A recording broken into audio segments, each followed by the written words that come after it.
A tree, old and robust, was standing at the edge of the lake. Along the bark there were peculiar rune inscriptions. The old tree's bark was thick and sturdy. I wonder how old I will become before I begin to wither away, the small creature thought as it marveled at the majestic tree.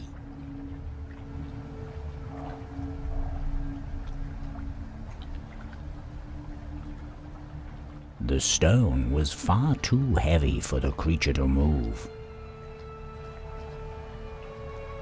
Below the alv tree there was a stone inscribed with strange runes.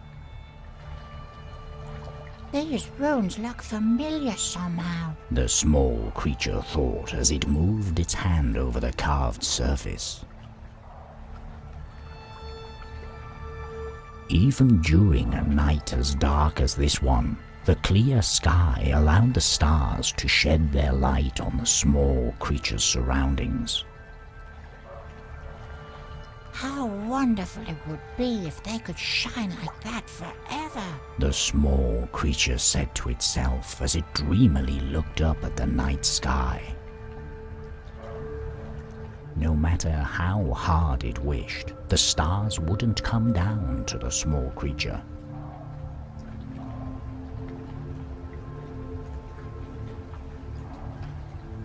The small creature had reappeared in another circle of mushrooms, much like the one the creature had entered not long ago.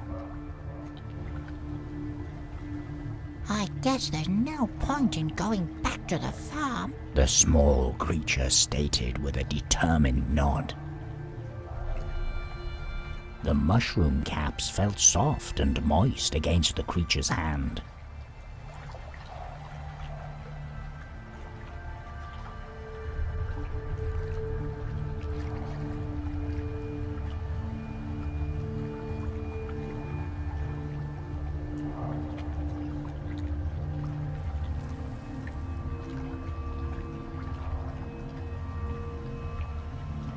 The moldy stick had suddenly been set aflame and quickly burned to a crisp. All that remained was a pile of ash and a small piece of the charred stick.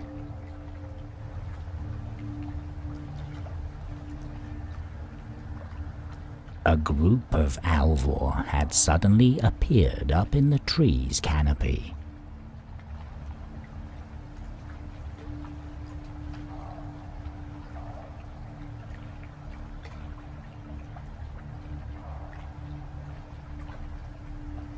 Nothing but cinder and a blackened piece of the stick remained after the fire. What happened? The small creature thought, scratching its head as it watched grains of ash get swept away with the wind. The creature picked up the charred stick.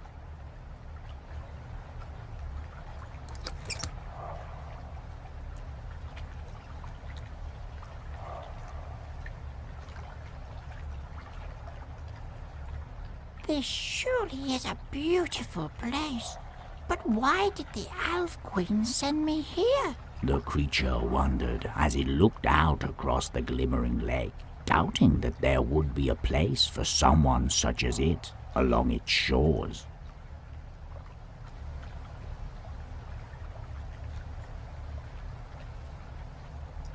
A post with an iron ring mounted on it was sticking up from the ground.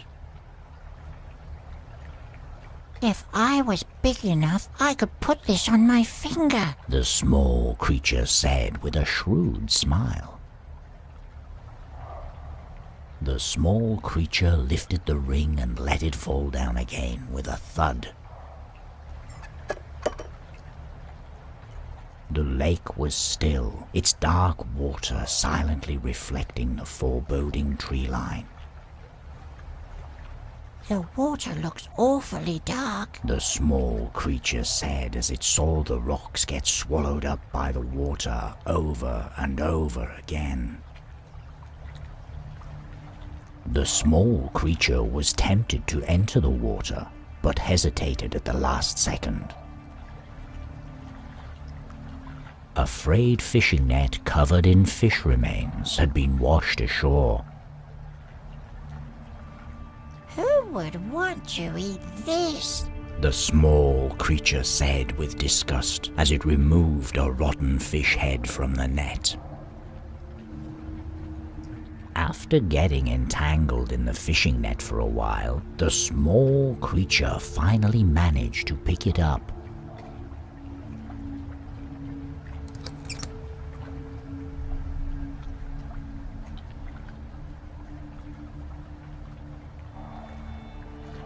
A group of bulrush plants were growing along the shoreline. I wonder if they could be of any use, The small creature said as it examined the strange grass. The small creature reached out and grabbed the strange plants.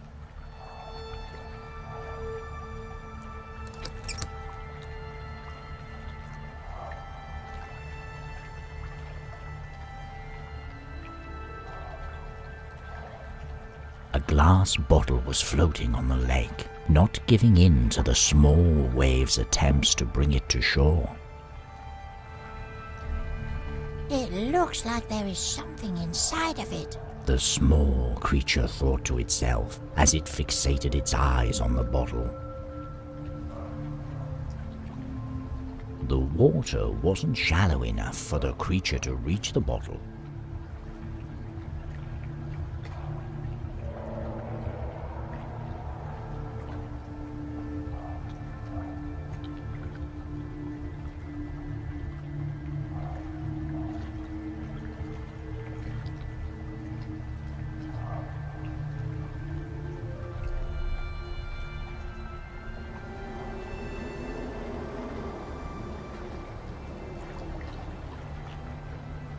Nakan is a being that is said to dwell within the deepest lakes and rivers of the land. Lone travelers have been known to hear his ominous song as they take a moment to rest at the water's edge.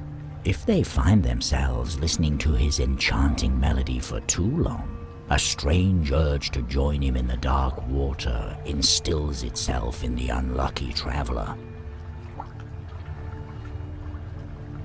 As the creature opened its mouth to introduce itself, Nakan began to speak.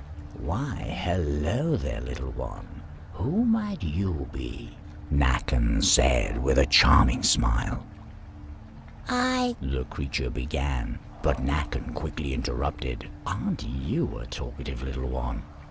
But The small creature tried, but Nakan interrupted once more.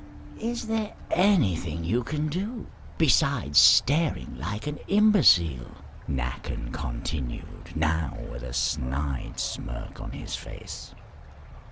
"Just stare at me. Stare like those pesky Alvor swirling around in the trees with their magic, flaunting their melodies as if they think them to be better than mine.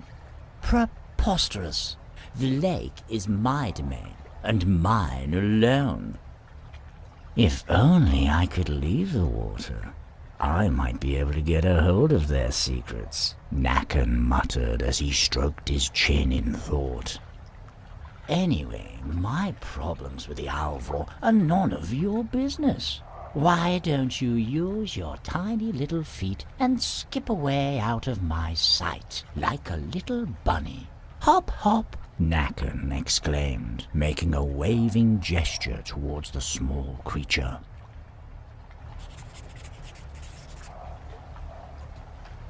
The small creature suddenly felt an urge to join Nakan in the lake, but as it felt the cold water around its feet, it changed its mind.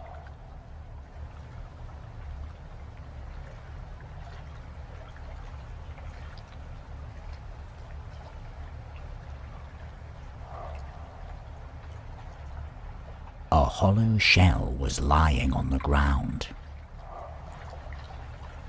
it has a hole right through it. The small creature said. surprised by the strange shape of the shell. The small creature picked up the mysterious shell.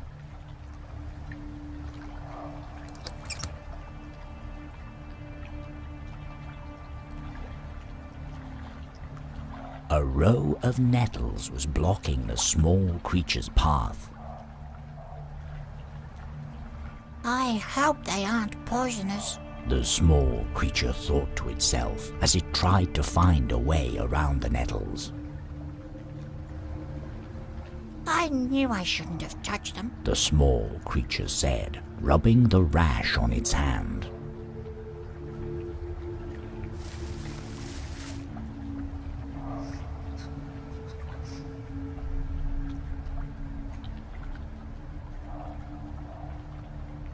The small creature quietly listened as the wingless Alva began to sing a sad, enchanting melody while looking towards the dark sky.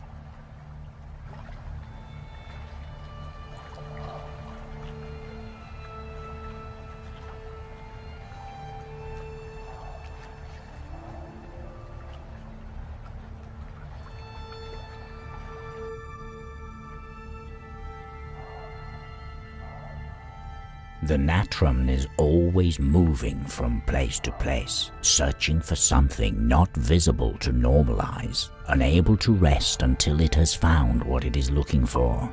Taking the shape of a raven, it can only be seen during these darkest of nights, spreading its black wings across the sky. Hello! The small creature said as loud as it could, trying to get the attention of the natram up on the tree branch. Missing its right eye, the natram had to turn its head to see the creature. Who are you? The small creature asked politely, even though the natram hadn't responded to its greeting. The natram twitched its head back and forth to be able to study the creature thoroughly. Then it started to speak. Yes, I can see your past. You are a very helpful creature. Kind, yes. Risen from the grave, familiar, yes. But the future, I cannot see. No. The future lies within the right eye. Yes, the right eye will tell you what is about to come.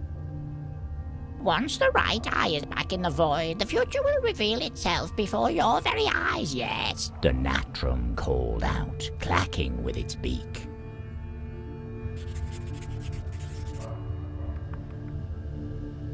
The small creature grasped after the natrum up in the dead tree, but to no avail.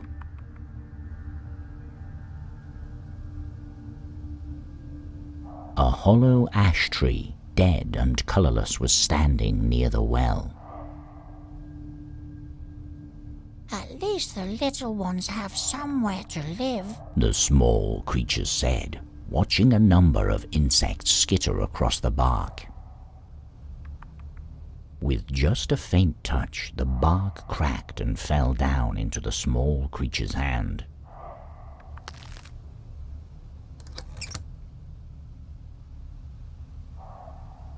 Red toadstools had sprung up from the ground.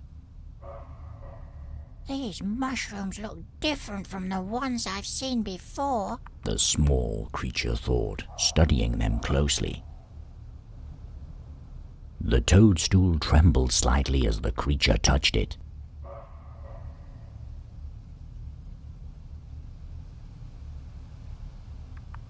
In the clearing there was a long since dried up well. It looks depleted. I wonder if there could be something down there, the small creature said as it peered down into the emptiness. As the small creature touched one of the stones, a few pebbles rocked loose and fell into the well.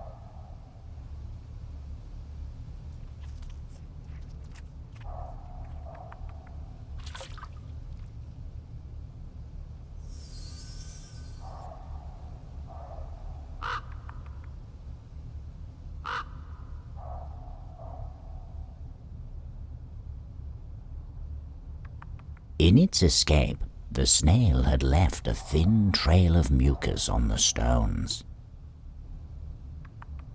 I wonder why it was in such a hurry, the small creature thought as it tried to see where the snail had run off to. The adhesive mucus was too sticky for the creature to carry in its hands.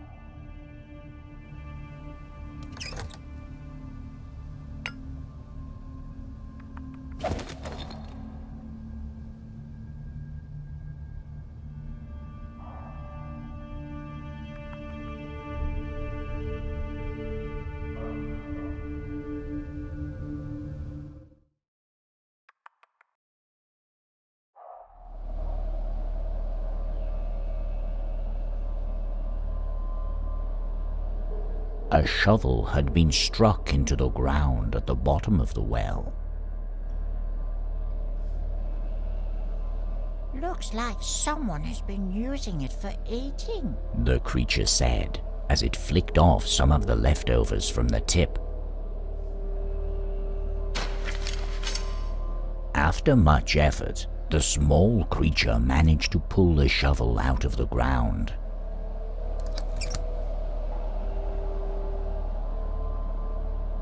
Brunskuber are guardian deities who reside in deep wells, making sure that the water is clean and drinkable. They also keep an eye out for curious children, chasing them away to prevent them falling down into the wells. A Brunskuber is usually not a particularly evil creature, but if its well gets polluted, the Brunskuber's anger knows no boundaries. As the small creature reached the bottom of the well, it was welcomed by two glaring eyes staring at it suspiciously. Hello? The small creature said, meeting the eyes' glaring gaze. The pair of eyes kept staring at the creature as if they were waiting for something. The creature could feel the eyes burrowing into it like daggers and began to look around the well to avoid the eyes' penetrating gaze. You have a very nice home down here in the well, the small creature said in an attempt to get the one on the wall to talk. Without having blinked once, the eyes were still maintaining their intense stare. After a moment of silence, the Brunskuber started to speak. Well, aren't you going to say anything? You barge into my home, uninvited I might add, and you don't even have the manners to introduce yourself. Who do you think you are? I did introduce myself, the small creature mumbled, hurt by the Brunskuber's harsh accusation. Not a day goes by without someone new falling down into my well. All you do is stare at me. It's rude, that's what it is. You think it's good manners to just come down here and do as you please? Where are the gifts? The knock on the lid and the water? Where is my damn water? I'm not much of a guardian with nothing to guard now, am I? The Brunskuber muttered as he inspected the creature. Can you hear me? The small creature asked cautiously. Bah, this one doesn't even understand it has, by far, overstayed its welcome. The Brunskuber said to himself with a sigh. Scram, come back when you got something to say. You're a real eyesore. I don't think he can hear me very well, the small creature thought to itself as it glanced at the Brunskuber, still maintaining his terrifying gaze while mumbling to himself.